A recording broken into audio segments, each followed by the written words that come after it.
بسم اللہ الرحمن الرحیم۔ المسلم اسلامک سینٹر کی طرف سے خوش آمدید۔ السلام علیکم ورحمۃ اللہ وبرکاتہ۔ ڈیئر سامعین،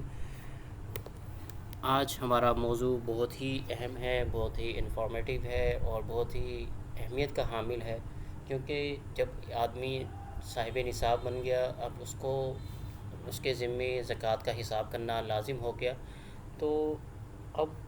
سب سے پہلا سوال یہ ہوتا ہے کہ ہم زکوٰۃ کا حساب کب کریں گے اور زکوٰۃ کب ادا کریں گے۔ تو آج ہم اس ویڈیو کے اندر سیکھیں گے کہ ہم زکوٰۃ کا حساب کب کریں گے۔ تو کیونکہ ہم علماء کرام سے اور بہت ساری جگہوں سے سنتے رہتے ہیں کہ ہر آدمی کی زکوٰۃ کا حساب مختلف ہوتا ہے اور ہر آدمی کے زکوٰۃ کے حساب کی ڈیٹ مختلف ہوتی ہے، تو اس لیے ہمیں پھر ایک کنفیوژن پیدا ہو جاتی ہے کہ میرے زکوٰۃ کے حساب کی تاریخ کون سی ہے اور میں کب ادا کروں گا زکوٰۃ۔ تو اس کے لیے ضروری ہے کہ جب آدمی نصاب کا مالک بنتا ہے تو اسی دن سے اس کی زکوٰۃ کا حساب سٹارٹ ہو جاتا ہے اور اس کے سال کے پورا ہونے پر زکوٰۃ ادا کرنا اس کے ذمے لازم ہو جاتا ہے۔ لیکن سوال یہ پیدا ہوتا ہے کہ میں کب نصاب کا مالک بنا تھا؟ مجھے تو ابھی کچھ علماء کرام کے ساتھ میرا اٹھنا بیٹھنا ہوا اور میں نے ان سے زکوٰۃ کے بارے میں مسائل و احکام سیکھے، تو مجھے اب پتہ چلا کہ میں بھی نصاب کا مالک ہوں یا نہیں، تو اب میں کب زکوٰۃ ادا کروں گا۔ اور اکثر اسی طرح خواتین کے لیے بھی یہی معاملات پیش آتے ہیں، وہ ان کے پاس زیورات ہوتے ہیں اور ان کو یہ معلوم نہیں ہوتا کہ کب زکوٰۃ ادا کریں گے۔ تو خواتین کے لیے ایک تو موٹا سا اصول یہ ہے کہ اکثر ان کو زیورات کا مالک جو بنایا جاتا ہے، ان کی شادی کی تاریخ میں مالک بنایا جاتا ہے، شادی کے دن ان کو زیورات حوالے کیے جاتے ہیں، ان کے سپرد کیے جاتے ہیں، تو ان کی زکوٰۃ کی تاریخ اسی دن سے سٹارٹ ہو جاتی ہے۔ اور اس طرح ان کو جو سسرال کی طرف سے زیور مل رہا ہوتا ہے، اس طرح ہسبینڈ کی طرف سے زیور مل رہا ہوتا ہے یا دیگر لوگوں کی طرف سے زیور مل رہا ہوتا ہے، اکثر وہ شادی کے موقع پر مل رہا ہوتا ہے۔ اگر بعض لوگوں کو تو پہلے بھی مل رہا ہوتا ہے، تو ہم سب سے پہلے والا حساب کر لیں اگر غالب گمان کے مطابق کہ کب مجھے زیور ملا تھا۔ اگر وہ غالب گمان کے مطابق مجھے نہیں معلوم کہ میں نے کب بزنس سٹارٹ کیا تھا یا مجھے کب زیور ملا تھا اور میں نصاب کا کب مالک بنا تھا، تو اب غالب گمان بھی نہیں ہے اور غور و فکر کرنے کے بعد بھی نہیں پتہ چل رہا، تو پھر شریعت اس بات کی اجازت دیتی ہے کہ کوئی ایک تاریخ متعین کر لیں اپنے غالب گمان کے مطابق، جہاں پر آپ کا گمان آتا ہے، جہاں آپ کا آئیڈیا بنتا ہے کہ میری ڈیٹ اس تاریخ کو ہوئی ہوگی، اور وہ ہونی تاریخ کا حساب کب کیا جائے گا؟ قمری سال کے حساب سے کیا جائے گا، یعنی محرم، صفر، ربیع الاول، ربیع الثانی، جمادی الاولیٰ، جمادی الثانی، رجب، شعبان، رمضان، شوال، ذی القعدہ، ذی الحجہ، کہ جس بھی مہینے میں ہو، چاہے وہ رمضان کے اعتبار سے ہو، چاہے وہ ذی الحجہ کے اعتبار سے ہو، چاہے شوال کے اعتبار سے ہو، اگر کسی بھی تاریخ کے اندر غالب گمان نہیں ہو رہا اور آپ کا کوئی آئیڈیا بھی ایسا نہیں ہو رہا، تو یکم رمضان ہی کے حساب سے کر لیا جائے، تو پھر ہر یکم رمضان سے اس کی زکوٰۃ کا حساب کرنا لازم ہوگا۔ تو اب صاحب نصاب بننے کے ایک سال بعد زکوٰۃ ادا کرنا لازم ہوگا اور ہر سال متعینہ تاریخ سے زکوٰۃ کی ادائیگی لازم ہوگی۔ زکوٰۃ کا حساب ہجری اور قمری سال سے ہوگا، اور اگر کوئی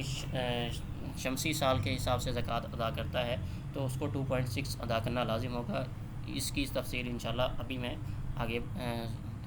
بتاتا ہوں۔ صاحب نصاب بننے کی تاریخ، اگر کسی کو صاحب نصاب بننے کی قمری تاریخ یاد نہ ہو، تو جیسا کہ ابھی میں نے ڈسکس کر لیا آپ سے، تو اس صورت میں غالب گمان کی طرف جایا جائے گا۔ اگر غالب گمان بھی نہیں آ رہا تو پھر اپنے حساب سے کوئی ایک تاریخ متعین کر لی جائے، پھر اسی سے سال کا سٹارٹ ہو جائے گا، اور پھر ہر سال پورا ہونے سے پہلے سال پورا ہونے کے بعد اس کا حساب کر لیا جائے گا اور اس کے حساب سے زکوٰۃ ادا کر دی جائے گی۔ پھر دوسرا سوال ہمارے ذہنوں کے اندر یہ پیدا ہوتا ہے کہ بھئی زکوٰۃ کے اندر جب زکوٰۃ ادا کرنی ہے اور سال چاہے شمسی ہو قمری ہو، میں شمسی اعتبار سے ادا کروں، دسمبر، نومبر، جنوری، فروری جو بھی ان سالوں میں سے کسی بھی سال میں ادا کرنا چاہوں تو پھر اس حساب سے کے حساب سے میں کیوں ادا نہیں کر سکتا، جبکہ مجھے یہی ڈیٹس وغیرہ یاد رہتی ہیں اور ہمارے دنیا کے اندر یہی تاریخیں چل رہی ہوتی ہیں، تو پھر میں کیوں اس طریقے سے حساب سے نہیں کر سکتا؟ تو اس کے کیوں کا جواب یہ ہے کہ شرعی احکامات میں قمری سال کا اعتبار کیا جاتا ہے، جیسے رمضان کے جب روزے آتے ہیں تو رمضان کے روزوں کے لیے بھی رمضان قمری سال کا حساب کیا جاتا ہے، ہجری سال کا حساب کیا جاتا ہے۔ اس طرح حج آتا ہے، حج بھی دسمبر میں نہیں آتا بلکہ وہ حج اپنے مہینے میں ذوالحجہ کے اندر آتا ہے، قمری سال کے اعتبار سے آتا ہے۔ اسی طرح جو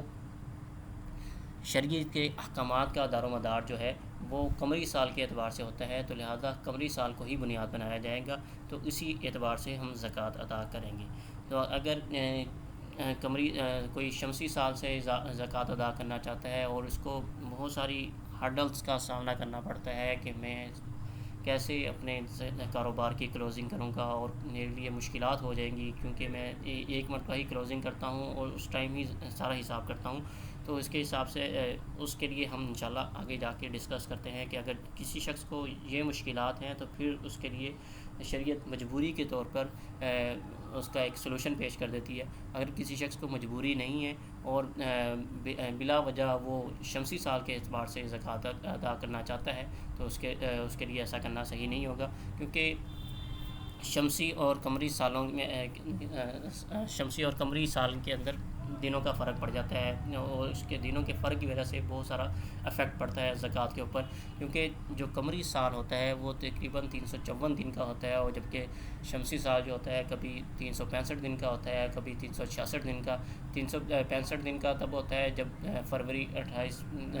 تاریخ تک کا ہو، اور 366 دن کا تب ہوتا ہے جب فروری 29 کا مہینہ 29 دنوں کا ہو، تو اس صورت میں 366 دن کا فرق پڑ جاتا ہے، تو اس صورت کے اندر 11-12 دنوں کا فرق پڑ جاتا ہے۔ تو اس اعتبار سے اگر کوئی شمسی اعتبار سے زکوٰۃ ادا کرے گا تو اس سے کیا ہوگا، 11-12 دنوں کی زکوٰۃ جو ہوگی اس کے اوپر پینڈنگ ہو جائے گی اور وہ زکوٰۃ ادا شمار نہیں کی جائے گی، تو اس لیے اس کے ذمہ لازم ہو جائے گی۔ اور یہ ایسا ہی ہے کہ جیسے دن کے اندر 5 نمازیں فرض ہوتی ہیں اور کوئی شخص صرف 4 پڑھ لے اور وہ کہے کہ میرے ذمے سے پانچوں ساقط ہو گئی ہیں، تو یہ ایسا بالکل نہیں ہوتا، بلکہ اس کے ذمے پانچوں نمازیں ادا کرنا لازم ہوتا ہے، اور اس کے بغیر اس کا کوئی چارہ کار نہیں ہے۔ تو اسی طرح اگر ہم شمسی قمری کی بجائے شمسی کے سال کے اعتبار سے زکوٰۃ ادا کریں گے تو اس طرح یہ مشکلات کا سامنا کرنا پڑے گا۔ لیکن اگر جیسے کہ بزنس کی بہت ساری مشکلات ایسی آ جاتی ہیں کہ ہم جون جولائی کے اندر بزنس کا کلوز کر رہے ہوتے ہیں اور اس کا حساب کر رہے ہوتے ہیں، یا ہر ایک کی کوئی ڈیٹ متعین ہوتی ہے اور اس کے فائنانس کا اکاؤنٹس کے لوگوں کا معاملات ایسے ہو رہے ہوتے ہیں اور کلوزنگ اس کی ان مہینوں کے اندر ہو رہی ہوتی ہے، تو اب اس کے لیے شریعت نے ایک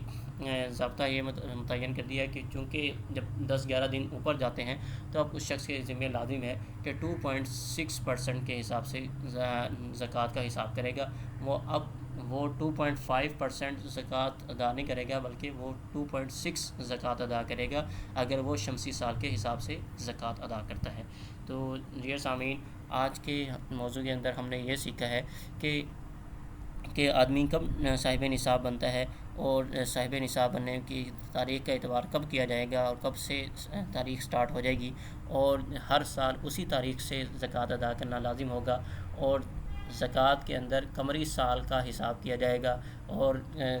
اس کے علاوہ اگر کوئی شمسی سال کے اعتبار سے زکوٰۃ ادا کرنا چاہتا ہے تو وہ 2.6% کے حساب سے زکوٰۃ ادا کرے گا۔ اور انشاءاللہ نیکسٹ ویڈیو کے اندر ہم اس طرح کے زکوٰۃ کے مزید مسائل کے اوپر ڈسکس کریں گے کہ سونا چاندی کی زکوٰۃ جس طرح نکالے، خواتین ہوتی ہیں گھروں کے اندر وہ اپنے زیورات کے حوالے سے پریشان ہوتی ہیں کہ زیورات کی زکوٰۃ کا حساب میں کیسے لگاؤں، تو اس کے لیے انشاءاللہ نیکسٹ سیشن کے اندر اس کا سلوشن پیش کیا جائے گا، اور تب تک کے لیے اللہ حافظ۔ البتہ یہ ہے کہ اگر آپ کو ہماری ویڈیو پسند آتی ہے تو اس ویڈیو کو لائک کریں، اور اگر آپ نے چینل سبسکرائب نہیں کیا ہوا اس چینل کو سبسکرائب کریں، اور اس کے ساتھ ساتھ اس ویڈیوز کو دیگر لوگوں کے ساتھ بھی شیئر کریں تاکہ دیگر لوگوں کی بھی زکوٰۃ اچھے طریقے سے ادا ہو سکے۔ اللہ حافظ۔